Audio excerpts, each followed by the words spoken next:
Prince Harry's had enough. It's very obvious, not just from his public demeanour, which is, of course, increasingly miserable. It looks like he has aged about a decade in the past 6 months, but also his moves. Because this decision in the week for the UK government, I believe, to some degree at the behest of King Charles, to reassess Harry's security arrangements, according to many tapped-in royal insiders who have previously been on the side of the Sussexes, including Tom Sykes of The Royalist, including Jack Royston of Newsweek, say this can only have come because Harry now intends to spend a great deal of his year in the United Kingdom not only developing a rival royal court to Prince William, but also managing to spend as much time away from his wife, Meghan Markle, as possible.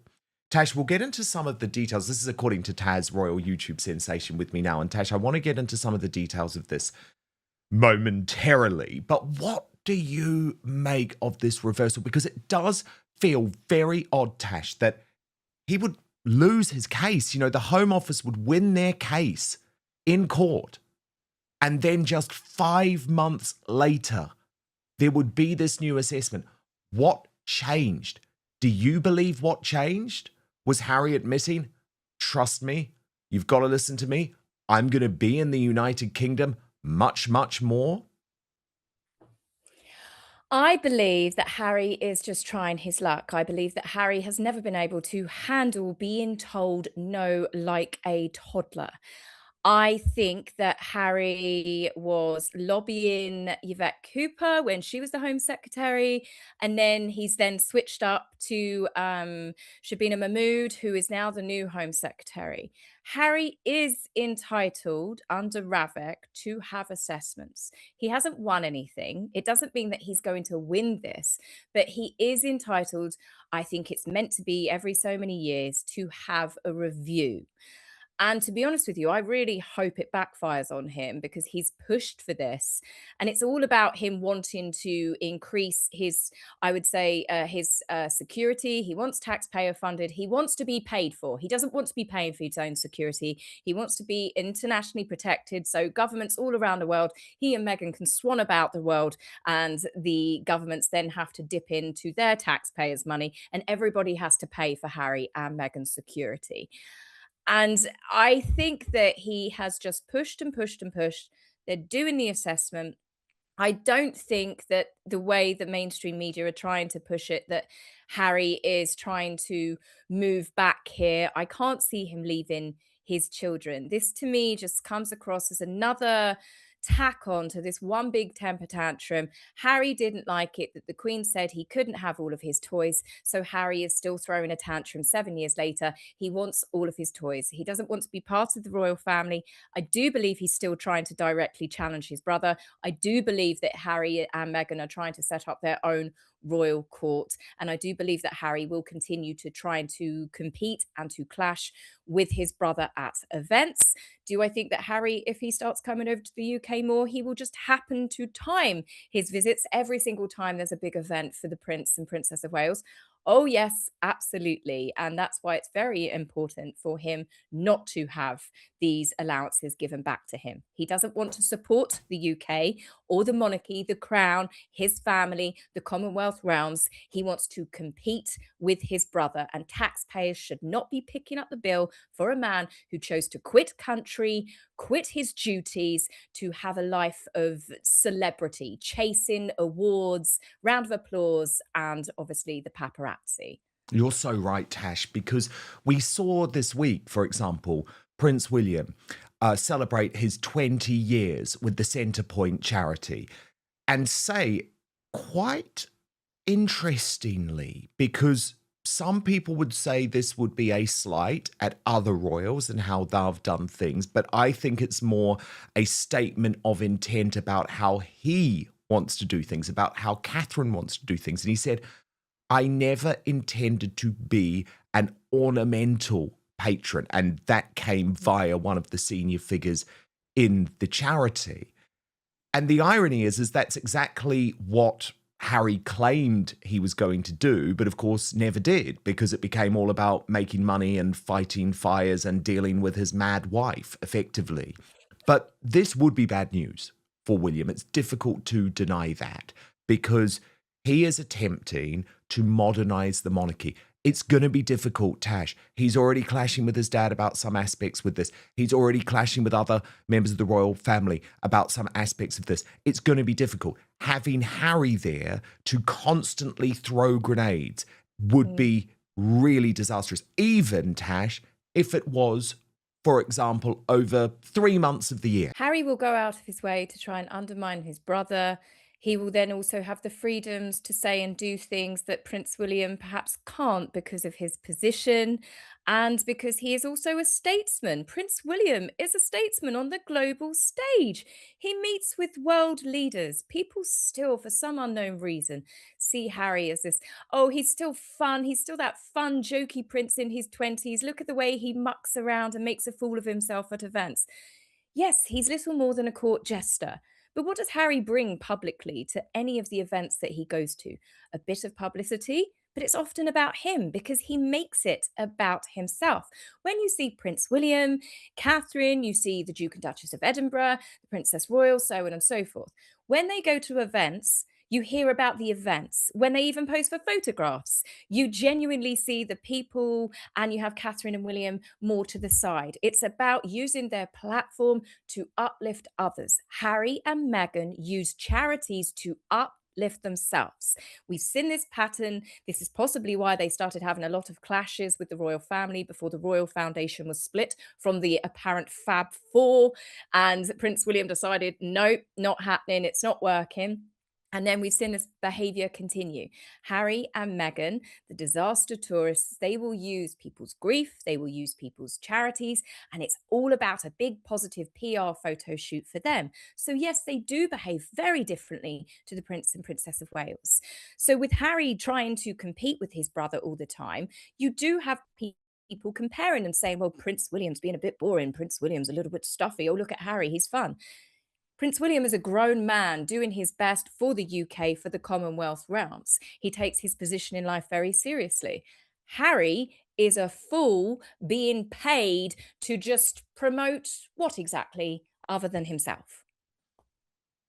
Now, let's just take a look at Tom Sykes's reporting, Tash, because it was fascinating and I think it was very balanced, actually. He wrote, the sudden shift has jolted the "is Harry coming home" narrative into high gear, while rattling friends of Prince William who had hoped that the Sussex question had been settled by, well, exile. Although any move is unlikely to be full-time, which fits in with what you're saying, Tash. He will never leave the kids full-time. Harry has made no secret of his longing to spend more time in Britain. His recent nostalgic, faintly melancholy essay about missing the self-deprecating banter of British life now reads like a man rehearsing the idea of homecoming. He has said repeatedly with rising exasperation that he cannot show up and do good in Britain if the state refuses to protect him. That the state now appears ready to revisit that refusal has the look of a political and procedural tide quietly turning. Ignited the speculation afresh as a discovery by Newsweek's chief royal correspondent Jack Royston. And we've got to remember, for a long time, Jack Royston was just operating as a propagandist for Harry and Meghan, who unearthed from court records a 2020 statement by Sir Richard Mottram, the former chair of RAVAC, the body that decides who among Britain's elite qualifies for state protection. Mottram explained at the time that Harry's decision to live mainly abroad meant he no longer fell within the remit of the Risk Management Board, the mechanism that assesses the dangers facing senior working royals and top officials. The RMB, Mottram said, was designed for UK residents. A non-resident prince, no matter how famous or how emphatically targeted, would have to accept a bespoke alternative. Royston summarised the essence of the position as RAVAC's decision was not that Harry wasn't at risk, but that the RMB process was designed for UK residents. In 2020, RAVAC was saying, in effect, you are a high-profile target, but not our high-profile target. That Harry then sued the Home Office and lost in an attempt to force the state to treat him like a resident again only deepened the sense of stalemate. Which is why the fact he is now being given RMB deserves real attention. As Royston writes, One thing that could trigger a new risk assessment would be if Harry were planning to move back. The point is that for the past 4 years, British officials have held the line that nothing in Harry's circumstances justified reopening the question. For them to do so now suggests that something, perhaps everything, there's that nod to some type of divorce in the future, has changed. The broader context also cannot be ignored. The British state is recalibrating itself in the twilight of Charles's reign, and while William wants nothing to do with Harry, and friends of his expressed irritation to the royalist about the new development, the system itself may want clarity before the throne changes hands.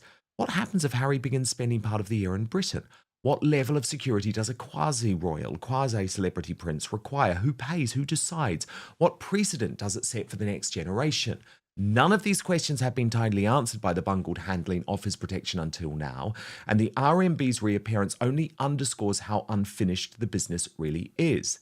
Jack Royston told the royalist, "I never in a million years thought I'd find myself entertaining the idea that Harry would move back. But this decision on his risk assessment is so out of left field, I struggle with the idea that he just sweet-talked his way into it. Power is not supposed to work that way, and the case for not giving him an RMB is contained in sworn witness statements to the High Court. The tantalizing thing about this theory, which is a completely wild theory, is that it follows Oaken's razor, that the simplest explanation is usually the correct one. And it is the simplest explanation for why the Home Office would backtrack just 7 months after beating Harry in court.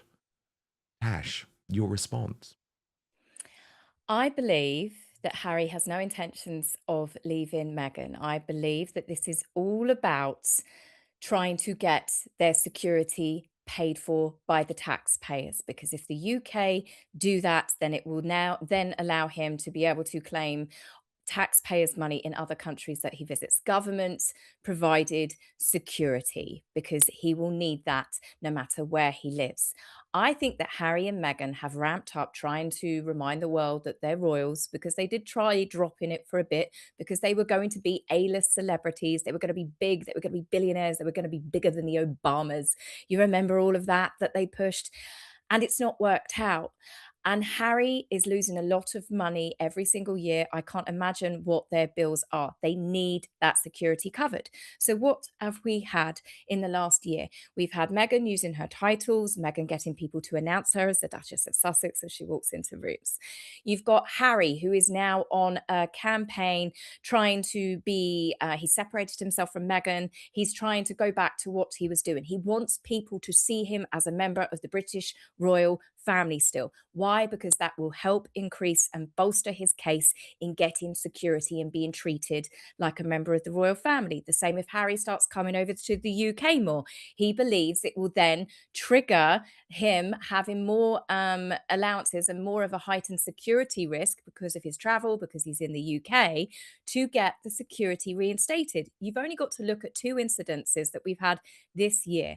We had a woman who happens to be a fan of his, who ended up screaming, "I love you, Harry," in the courtroom, where Harry, of course, there was a press release that Harry was fearing for his life because he had a fan scream that she loved him. He should be grateful he's got a fan at all.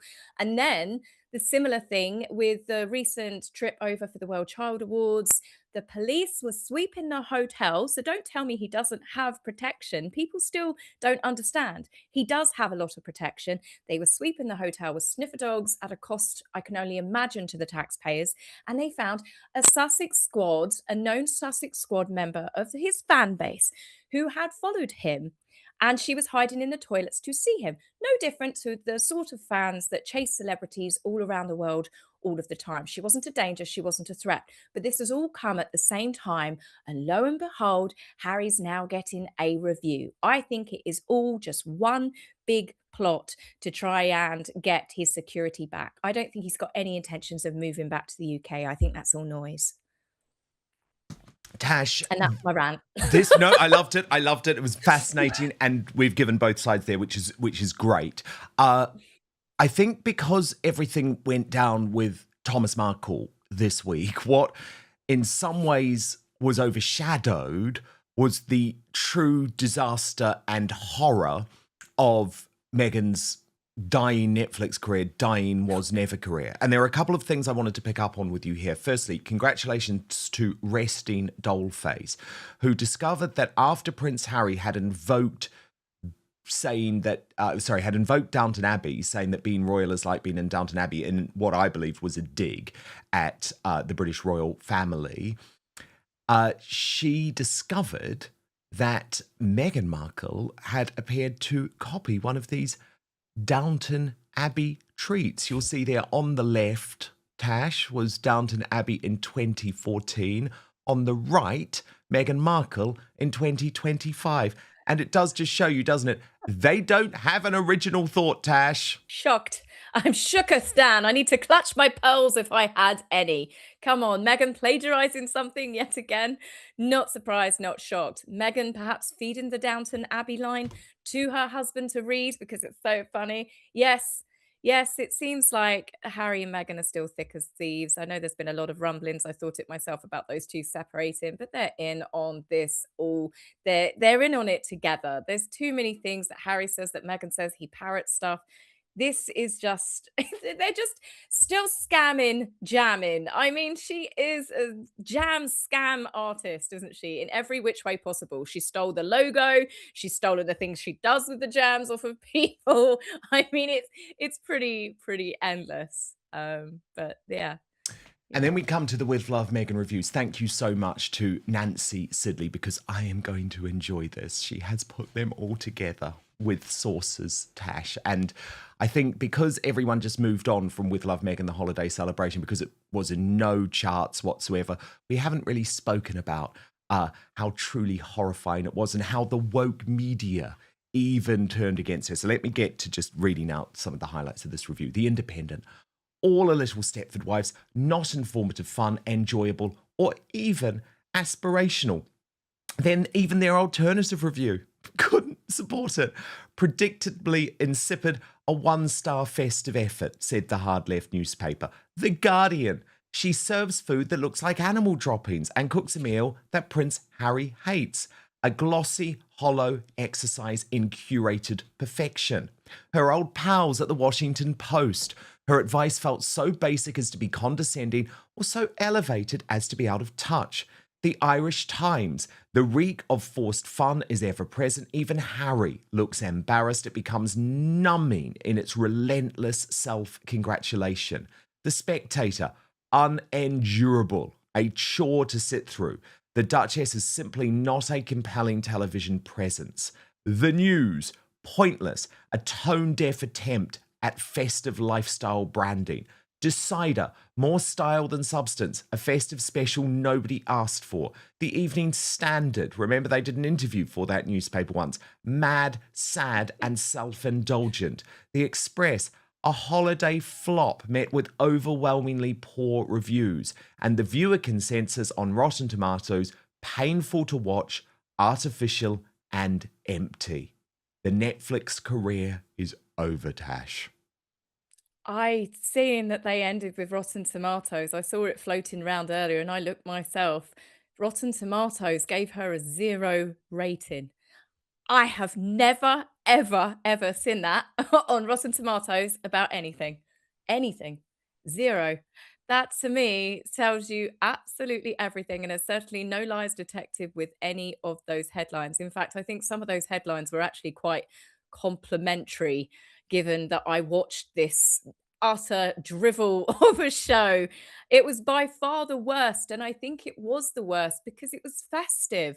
And you think, who can mess up Christmas? Who can mess up festivities? Who can mess up and make something like advent calendars and Christmas crackers so boring that you would just rather switch off than continue with it? Meghan Markle, that's who. The Grinch didn't steal Christmas, she did. Indeed, she did. She very much did. And the other bad news for her this week, Tash, was her own neighbours in California turning on her as well, being dubbed a holiday hypocrite by this trendy LA boutique, which just would have hurt her very much. This was the reporting from the Daily Mail. Awards season is fast approaching in Hollywood, but Meghan Markle has already been given a gong that she may not be too keen on. The Duchess of Sussex has been named as a Villain of the Year by an LA boutique whose owners have also branded her a Montecito diva. Meghan is featured in a rogues gallery of holiday hypocrites as part of a scathing Christmas window display at high-end department store Kitson, the trendy shop in Robertson Boulevard, located between Beverly Hills and West Hollywood, so just near the Melrose Place Soho House pop-up of Was Never, has named Meghan as one of 2025's villains, along with California Governor Gavin Newsom, George Clooney and Katy Perry. Kitson's so-called holiday hypocrisy window display has become famous in Los Angeles since it began in 2020. This year, Meghan makes the list and she is featured in a mocked-up magazine cover where she and other public figures are made to look silly in Santa hats. The Duchess's hat has Montecito Diva in it. So I think what is just so interesting, Tash, is that they have turned in California. They have turned in the heart of Meghan's woke enclave. Yeah, she's not safe from anyone anymore. I think a lot of the magazines and newspapers that you thought years ago, they'll never say a bad word against her. Well, they do. I think the star has well and truly fallen. It's everybody can see them for what they are. They're fake. They're phonies. They are absolute hypocrites over every single possible thing that you can think of. Anything from their children having titles right down to Meghan completely ignoring her father despite him being on his deathbed at one point. I mean, they preach kindness whilst they treat their staff horribly and put some of them in therapy. I mean, they are just the most hypocritical couple out there. They have featured on the Kitson store before many years ago. I think it might have been after Oprah and people looked down on them badly for attacking the family. I can't remember what it was for, but they have briefly appeared, but as a couple. But yeah, Meghan being on that, it's an accolade she's finally earned. That's up there with, I think it was Ranker. She's the most disliked celebrity in the United States. I think she even managed to beat P. Diddy. So that's that's not good. It really isn't good, is it, Tash? It really isn't good. And I guess that then makes it more understandable why Prince Harry might be trying to get out of LA. I mean, I want to just show you some of this leaked footage from inside the event where he spoke at. Now, this was, of course, a business event, but it coincided with the World Cup announcement. But what I found so intriguing, Tash, I mean, I think he was very insipid in the speech. He got a very lukewarm reaction. And you'll see at the end that no one actually wanted to give him a standing ovation at all, right? And trust me, I've been in these American events in Los Angeles. Like, we are sort of a little bit more nonchalant, us Brits at events, and reserved, and we don't sort of do the whooping and the hollering, but Americans do, and I love it. But like, there was so little during the speech because it just wasn't very good. It wasn't very funny. He made the dig at Donald Trump and ICE. People didn't like that. But I think it just shows overall how far his stock has fallen. So watch this. And next year, I know we're all looking forward to welcoming many more fellow Brits from across the pond, provided they behave and they make it through customs, past ICE, and everything else. The World Cup is coming to the United States.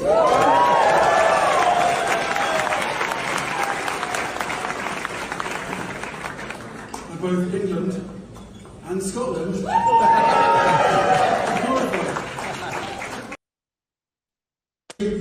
Being British isn't about where you physically stand, but what you stand for. I recently wrote about our armed forces for Remembrance Day and what that past experience brought up for me. Service, duty, camaraderie, being part of something larger than yourself, and, of course, banter.